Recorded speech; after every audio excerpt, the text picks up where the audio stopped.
Oke, standby, kamera ready, sound ready, 3, 2, 1, action.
Assalamualaikum warahmatullahi wabarakatuh. Halo teman-teman semua, kami dari mahasiswa Universitas Islam Makassar, Fakultas Teknik, Prodi Informatika semester 5, kelompok 7. Video ini dibuat untuk menyelesaikan salah satu tugas dalam mata kuliah Manajemen dan Konfigurasi Evaluasi Perangkat Lunak dengan dosen pengampu Ibu Herlina Baharudin Eskom MKOM. Kami dari kelompok 7 yang terdiri dari 2 anggota kelompok yang masing-masing bekerja sama dalam memenuhi tugas presentasi. Sebelum kami masuk ke pembahasan lebih lanjut, izinkanlah kami untuk memperkenalkan diri terlebih dahulu.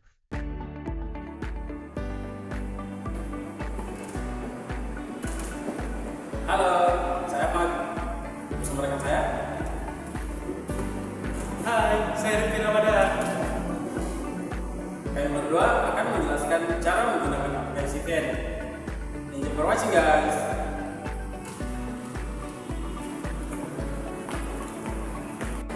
Kami akan menjelaskan materi penting dalam dunia perkembangan perangkat lunak, yaitu cara menggunakan SPN, solusi cerdas manajemen kode.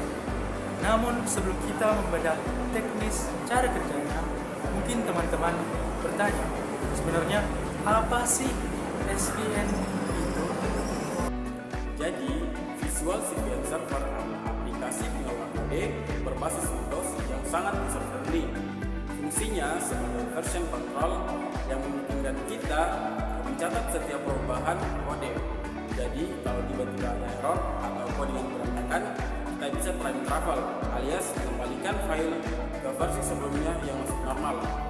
Aman dan gak ribet kan? Nah, untuk memahami lebih dalam, mari kita bahas satu persatu komponen utamanya. Agar teman-teman memahami cara kerja sistem ini, kita perlu mengenal beberapa bagian penting di dalam aplikasi Visual CVN Server Manager. Setiap komponen memiliki fungsi spesifik untuk menjaga keamanan dan keteraturan kita. Pertama, repository atau pusat penyimpanan data. Ini adalah bagian yang paling krusial, yaitu gudang digital, tempat seluruh riwayat file proyek disimpan. Di dalamnya terdapat struktur utama seperti tran, tempat untuk menyimpan kode utama yang sudah dikembangkan secara aktif, dan branches digunakan untuk mencoba fitur baru tanpa risiko merusak kode utama tran. Kemudian teks digunakan sebagai arsip untuk memadai versi proyek yang sudah final. 2. Pusat atau pengaturan hak akses. Bagian ini berfungsi untuk mendaftarkan siapa saja personel yang diizinkan masuk server. Kemudian, di sini kita dapat menentukan username dan password. Nah, tanpa akun yang terdaftar, kita tidak akan bisa melakukan proses commit atau update meskipun memiliki tautan proyek. Grup atau kelompok pengguna. Jika jumlah anggota tim cukup banyak, kita dapat mengatur secara efektif di sini. Kita bisa membuat grup seperti tim developer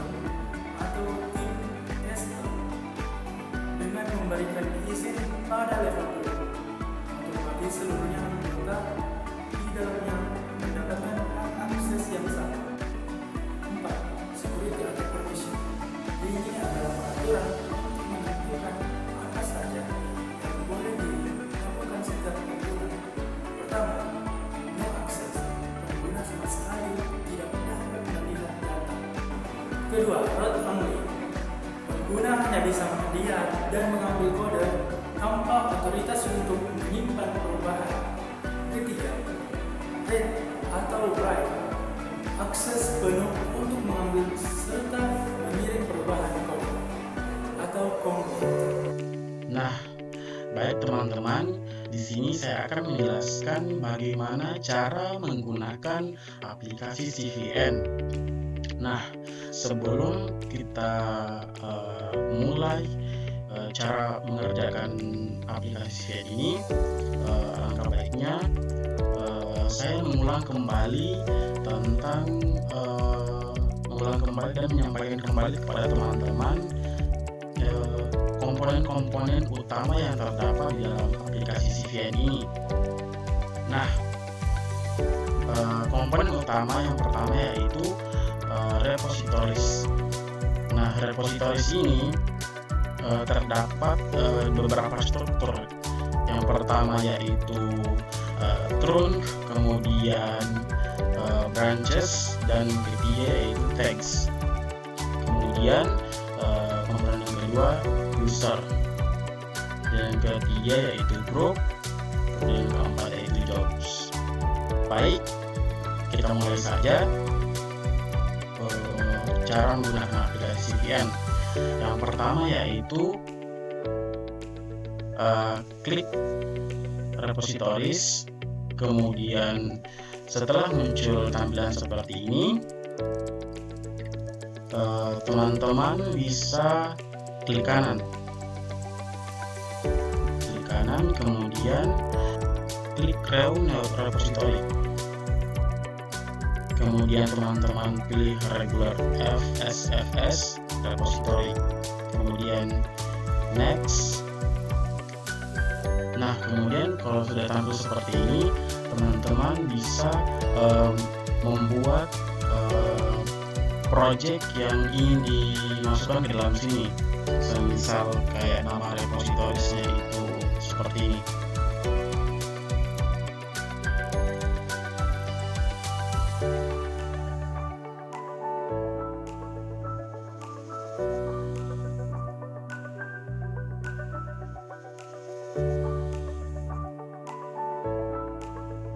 Nah, kemudian klik next. Kemudian teman-teman pilih single project repository. Kemudian klik next.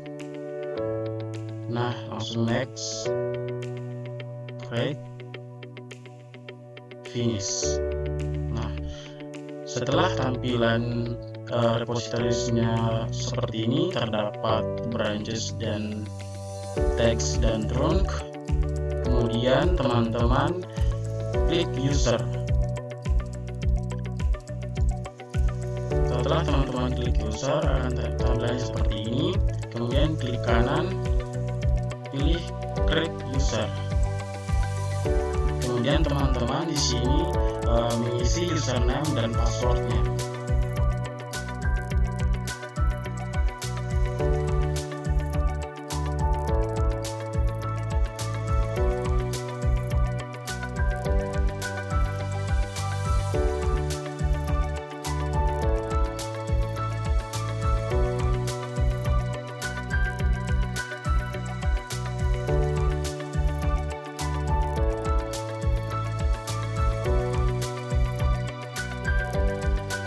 Nah, setelah tampilannya seperti ini, kemudian teman-teman kembali ke repositories dan kemudian klik kanan, kemudian klik ke properties. Nah, seperti ini. Kemudian teman-teman klik read write. Seperti ini. Kemudian klik OK.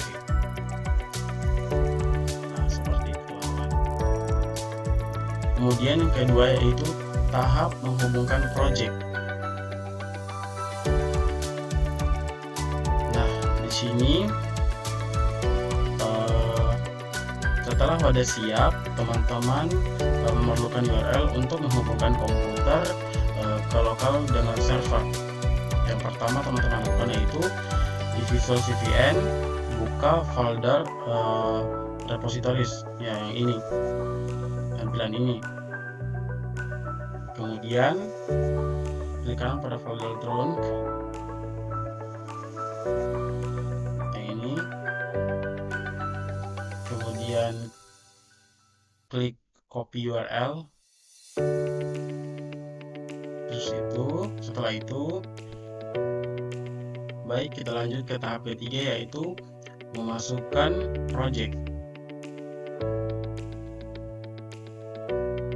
Yaitu apabila teman-teman sudah memiliki aplikasi Visual Studio Code, teman-teman bisa membukanya. Kemudian di sini saya sudah menaruh project yang saya buat di aplikasi Visual Studio Code. Ada mulai dari indeksnya, indeks HTML, kemudian script JS-nya dan style CSS-nya. Nah, kemudian selanjutnya kemudian teman-teman klik extension. Kemudian teman-teman download CVN, dan apabila teman-teman sudah download CVN, kemudian klik kanan pada indeks HTML, kemudian klik comment plate, ketik CVN checkout. Setelah itu teman-teman masukkan kode URL tadi seperti ini, kemudian enter, kemudian teman-teman klik project yang disimpan tadi.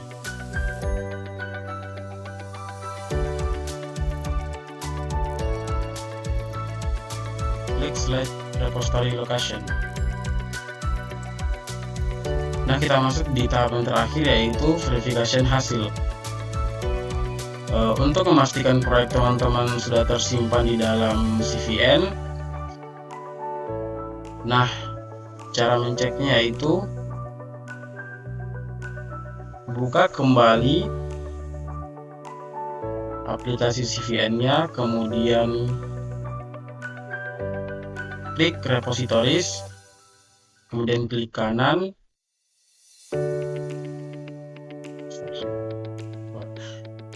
kemudian buka Tron. Setelah itu klik kanan, kemudian copy URL. Setelah itu untuk mencobanya, buka aplikasi browser yang teman-teman punya. Setelah itu klik tambah, kemudian Ctrl V, enter. Nah, nanti akan muncul seperti ini teman-teman. Jika daftar file sudah berada dalam link yang kita buat tadi, nanti kita akan klik edit, upload file,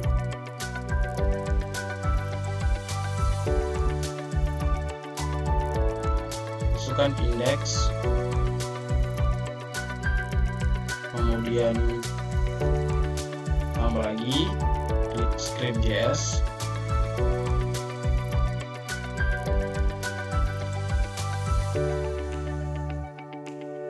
kemudian klik commit change.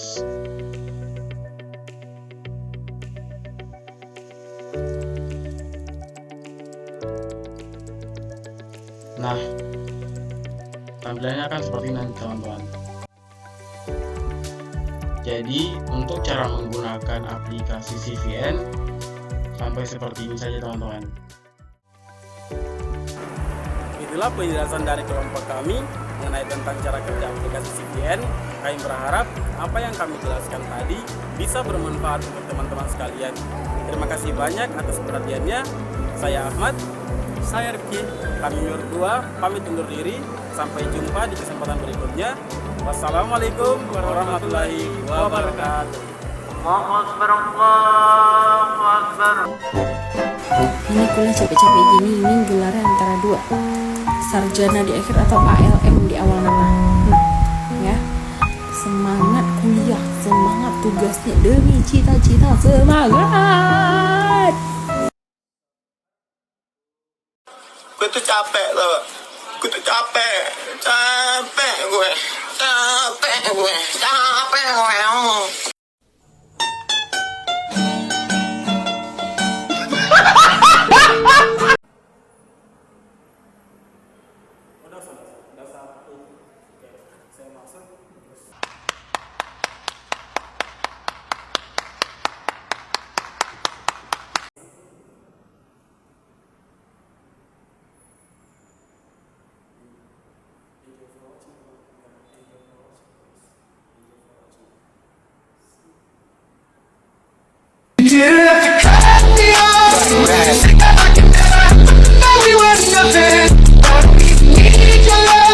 Yang sangat user friendly.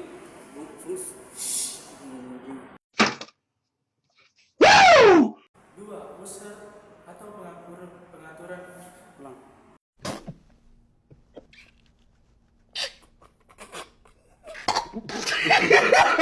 Salah tugas mata kuliah dalam